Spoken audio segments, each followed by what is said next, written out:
Os olhos doces também fazem mal.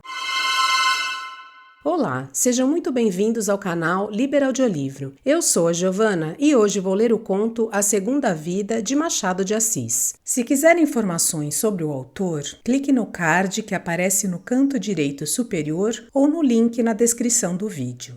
Dê um like se você gosta deste canal, comente, compartilhe e se inscreva. Se quiser contribuir, veja como na descrição do vídeo. Obrigada!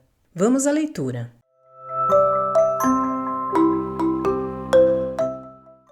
Monsenhor Caldas interrompeu a narração do desconhecido. Dá licença, é só um instante. Levantou-se, foi ao interior da casa, chamou o preto velho que o servia e disse-lhe em voz baixa: João, vai ali à estação de Urbanos, fala da minha parte ao comandante e pede-lhe que venha cá com 1 ou 2 homens para livrar-me de um sujeito doido. Anda, vai depressa. E voltando à sala. Pronto, disse ele, podemos continuar. Como ia dizendo a Vossa Reverendíssima, morri no dia 20 de março de 1860, às 5h43 da manhã. Tinha então 68 anos de idade. Minha alma voou pelo espaço até perder a terra de vista, deixando muito abaixo a lua, as estrelas e o sol.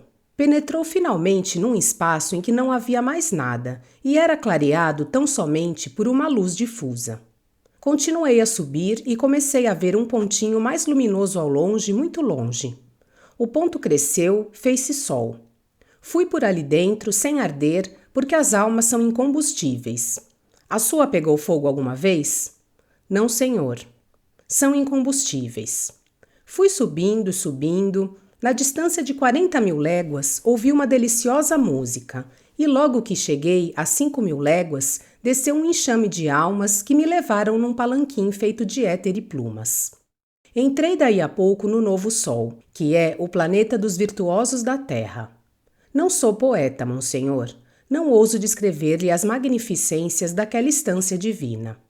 Poeta que fosse, não poderia, usando a linguagem humana, transmitir-lhe a emoção da grandeza, do deslumbramento, da felicidade, os êxtases, as melodias, os arrojos de luz e cores, uma coisa indefinível e incompreensível.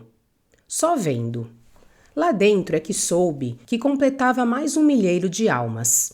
Tal era o motivo das festas extraordinárias que me fizeram e que duraram 2 séculos, ou, pelas nossas contas, 48 horas. Afinal, concluídas as festas, convidaram-me a tornar à terra para cumprir uma vida nova. Era o privilégio de cada alma que completava 1 milheiro. Respondi agradecendo e recusando, mas não havia recusar. Era uma lei eterna. A única liberdade que me deram foi a escolha do veículo. Podia nascer príncipe ou condutor de ônibus. Que fazer? Que faria Vossa Reverendíssima no meu lugar? Não posso saber. Depende. Tem razão. Depende das circunstâncias. Mas imagine que as minhas eram tais que não me davam gosto a tornar cá. Fui vítima da inexperiência, monsenhor. Tive uma velhice ruim por essa razão. Então, lembrou-me que sempre ouvira dizer a meu pai e outras pessoas mais velhas quando viam algum rapaz: quem me dera aquela idade, sabendo o que sei hoje. Lembrou-me isso e declarei que me era indiferente nascer mendigo ou potentado, com a condição de nascer experiente. Não imagina o riso universal com que me ouviram. Jó, que ali preside a província dos pacientes, disse-me que um tal desejo era disparate. Mas eu teimei e venci. Daí a pouco escorreguei no espaço. Gastei 9 meses a atravessá-lo, até cair nos braços de uma ama de leite e chamei-me José Maria. Vossa Reverendíssima é Romualdo, não? Sim, senhor. Romualdo de Sousa Caldas. Será parente do padre Sousa Caldas? Não, senhor. Bom poeta ao padre Caldas. Poesia é um dom. Eu nunca pude compor uma 10ª. Mas vamos ao que importa. Conto-lhe primeiro o que me sucedeu. Depois lhe direi o que desejo de Vossa Reverendíssima. Entretanto, se me permite ir fumando... Monsenhor Caldas fez um gesto de assentimento, sem perder de vista a bengala que José Maria conservava atravessada sobre as pernas. Este preparou vagamente um cigarro. Era um homem de 30 e poucos anos, pálido, com um olhar ora mole e apagado, ora inquieto e centelhante. Apareceu ali, tinha o padre acabado de almoçar e pediu-lhe uma entrevista para negócio grave e urgente. Monsenhor fê-lo entrar e sentar-se. No fim de 10 minutos, viu que estava com um lunático. Perdoava-lhe a incoerência das ideias ou o assombro das invenções. Pode ser até que lhe servissem de estudo. Mas o desconhecido teve um assomo de raiva, que meteu medo ao pacato clérigo. Que podiam fazer ele e o preto, ambos velhos, contra qualquer agressão de um homem forte e louco? Enquanto esperava o auxílio policial, Monsenhor Caldas desfazia-se em sorrisos e assentimentos de cabeça, espantava-se com ele, alegrava-se com ele, política útil com os loucos, as mulheres e os potentados. José Maria acendeu finalmente o cigarro e continuou. Renasci em 5 de janeiro de 1861. Não lhe digo nada da nova meninice, porque aí a experiência teve só uma forma instintiva. Mamava pouco, chorava o menos que podia para não apanhar pancada. Comecei a andar tarde por medo de cair e daí me ficou uma tal ou qual fraqueza nas pernas. Correr e rolar, trepar nas árvores, saltar paredões, trocar murros, coisas tão úteis, nada disso fiz por medo de contusão e sangue. Para falar com franqueza, tive uma infância aborrecida e a escola não o foi menos. Chamavam-me tolo e moleirão. Realmente eu vivia fugindo de tudo. Creia que durante esse tempo não escorreguei, mas também não corria nunca. Palavra, foi um tempo de aborrecimento. E comparando as cabeças quebradas de outro tempo com o tédio de hoje, antes as cabeças quebradas.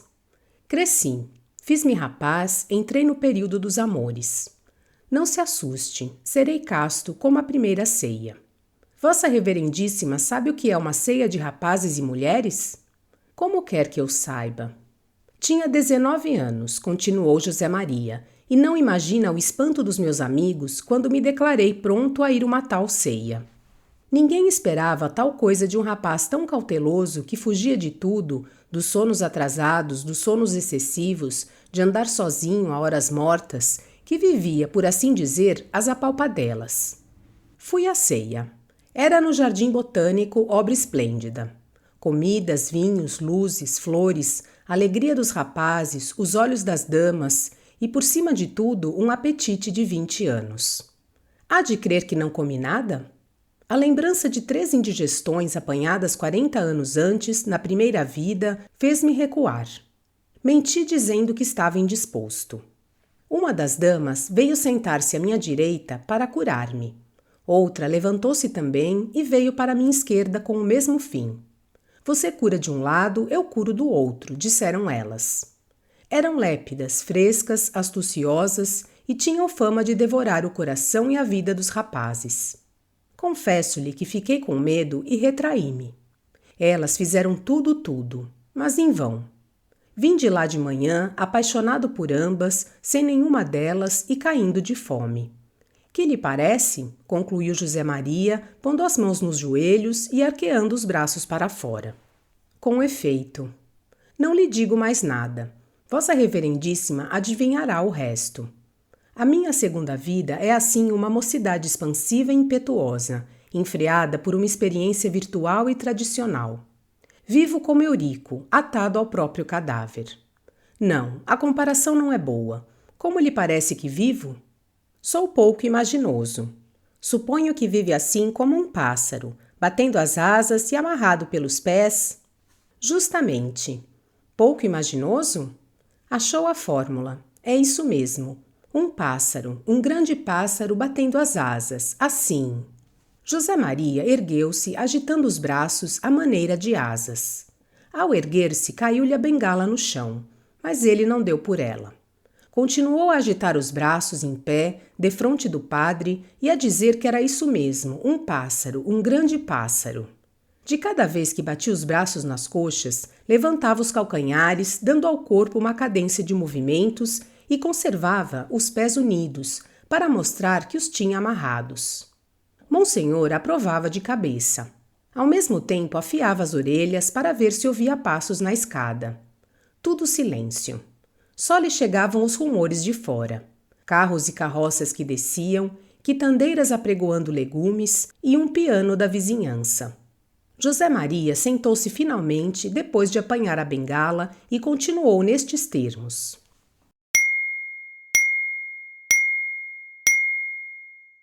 Um pássaro, um grande pássaro.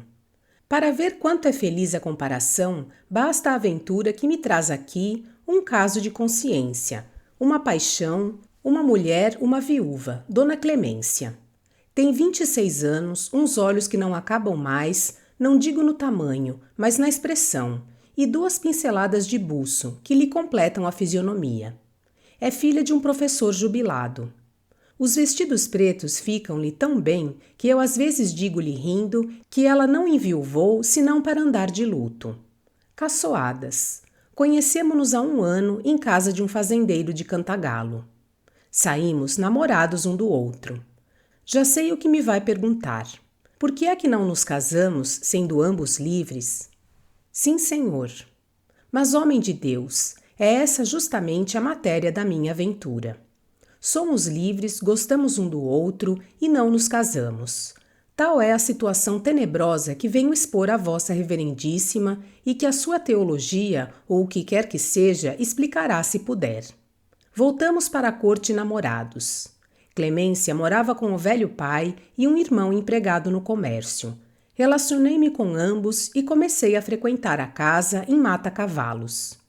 Olhos, apertos de mão, palavras soltas, outras ligadas, uma frase, 2 frases e estávamos amados e confessados.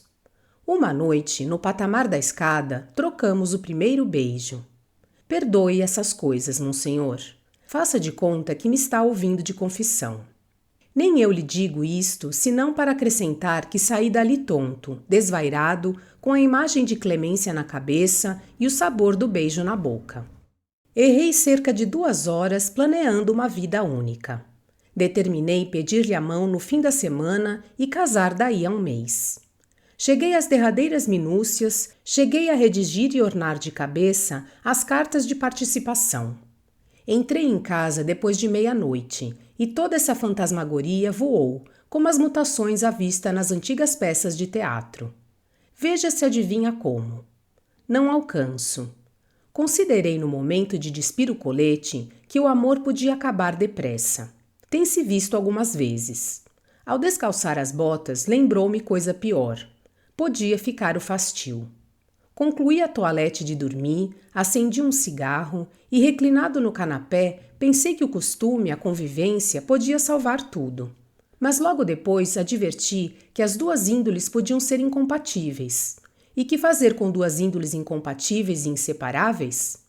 Mas enfim, dei de barato tudo isso porque a paixão era grande, violenta. Considerei-me casado com uma linda criancinha. 1, 2, 6, 8. Podiam vir 8, podiam vir 10, algumas aleijadas. Também podia vir uma crise, 2 crises, falta de dinheiro, penúria, doenças. Podia vir alguma dessas afeições espúrias que perturbam a paz doméstica. Considerei tudo e concluí que o melhor era não casar. O que não lhe posso contar é o meu desespero. Faltam-me expressões para lhe pintar o que padeci nessa noite. Deixa-me fumar outro cigarro? Não esperou resposta, fez o cigarro e acendeu-o. Monsenhor não podia deixar de admirar-lhe a bela cabeça no meio do desalinho próprio do estado. Ao mesmo tempo notou que ele falava em termos polidos e que, apesar dos rompantes mórbidos, tinha maneiras. Quem diabo podia ser esse homem? José Maria continuou a história, dizendo que deixou de ir à casa de Clemência durante 6 dias, mas não resistiu às cartas e às lágrimas.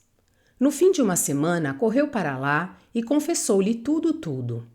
Ela ouviu-o com muito interesse e quis saber o que era preciso para acabar com tantas cismas, que prova de amor queria que ela lhe desse. A resposta de José Maria foi uma pergunta. Está disposta a fazer-me um grande sacrifício? Disse-lhe eu. Clemência jurou que sim. Pois bem, rompa com tudo, família e sociedade. Venha morar comigo. Casamo-nos depois desse noviciado. Compreendo que vossa reverendíssima arregale os olhos. Os dela encheram-se de lágrimas, mas apesar de humilhada, aceitou tudo. Vamos, confesse que sou um monstro. Não, senhor. Como não? Sou um monstro. Clemência veio para minha casa e não imagina as festas com que a recebi. Deixo tudo, disse-me ela. Você é para mim o universo. Eu beijei-lhe os pés, beijei-lhe os tacões dos sapatos. Não imagino o meu contentamento. No dia seguinte, recebi uma carta tarjada de preto. Era a notícia da morte de um tio meu, em Santa Ana do Livramento, deixando-me 20.000 contos. Fiquei fulminado. Entendo, disse a Clemência. Você sacrificou tudo porque tinha notícia da herança. Desta vez, Clemência não chorou, pegou em si e saiu. Fui atrás dela envergonhado, pedi-lhe perdão. Ela resistiu. 1 dia, 2 dias, 3 dias, foi tudo vão. Clemência não cedia nada, não falava sequer.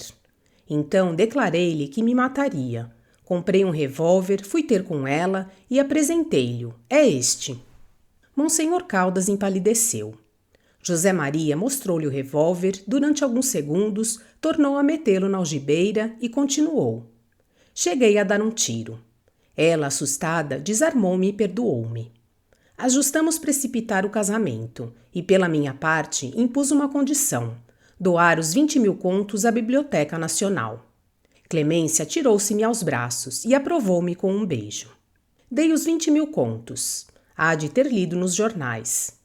3 semanas depois, casamo-nos. Vossa Reverendíssima respira como quem chegou ao fim. Qual? Agora é que chegamos ao trágico. O que posso fazer é abreviar umas particularidades e suprimir outras. Restrinjo-me à Clemência.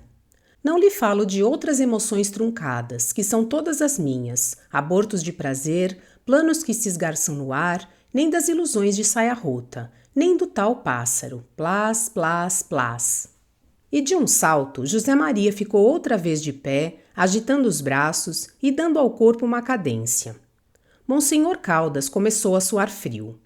No fim de alguns segundos, José Maria parou, sentou-se e reatou a narração, agora mais difusa, mais derramada, evidentemente mais delirante. Contava os sustos em que vivia, desgostos e desconfianças. Não podia comer um figo às dentadas como outrora. O receio do bicho diminuía-lhe o sabor. Não cria nas cartas alegres da gente que ia pela rua. Preocupações, desejos, ódios, tristezas, outras coisas iam dissimuladas por umas 3/4 partes delas. Vivia a temer um filho cego ou surdo-mudo, ou tuberculoso, ou assassino, etc. Não conseguia dar um jantar que não ficasse triste logo depois da sopa pela ideia de que uma palavra sua, um gesto da mulher, qualquer falta de serviço podia sugerir o epigrama digestivo na rua debaixo de um lampião. A experiência dera-lhe o terror de ser empulhado. Confessava ao padre que realmente não tinha até agora lucrado nada. Ao contrário, perdera até, porque fora levado ao sangue. Ia contar-lhe o caso do sangue. Na véspera, deitara-se cedo e sonhou. Com quem pensava o padre que ele sonhou? Não atino. Sonhei que o diabo lia-me o Evangelho. Chegando ao ponto em que Jesus fala dos lírios do campo, o diabo colheu alguns e deu-nos. Toma, disse-me ele, são os lírios da Escritura. Segundo ouviste, nem Salomão, em toda a pompa, pôde ombrear com eles. Salomão é a sapiência. Sabes o que são esses lírios, José? São os teus 20 anos. Fitei-os encantado. Eram lindos como não imagina. O diabo pegou deles, cheirou-os, disse-me que os cheirasse também. Não lhe digo nada. No momento de os chegar ao nariz, vi sair de dentro um réptil fedorento e torpe. Dei um grito e arrojei para longe as flores. Então o diabo, escancarando uma formidável gargalhada. José Maria, são os teus 20 anos. Era uma gargalhada assim, kkkk. José Maria ria solta, ria de um modo estridente e diabólico. De repente parou. Levantou-se e contou que tão depressa abriu os olhos como viu a mulher diante dele, aflita e desgrenhada. Os olhos de Clemência eram doces, mas ele disse-lhe que os olhos doces também fazem mal. Ela arrojou-se-lhe aos pés. Neste ponto, a fisionomia de José Maria estava tão transtornada que o padre, também de pé, começou a recuar, trêmulo e pálido. Não, miserável, não, tu não me fugirás, bradava José Maria, investindo para ele. Tinha os olhos esbugalhados, as têmporas latejantes. O padre ia recuando, recuando. Pela escada acima, ouvia-se um rumor de espadas e de pés. Desejo que tenham gostado do conto A Segunda Vida, de Machado de Assis. Obrigada por sua companhia e até a próxima.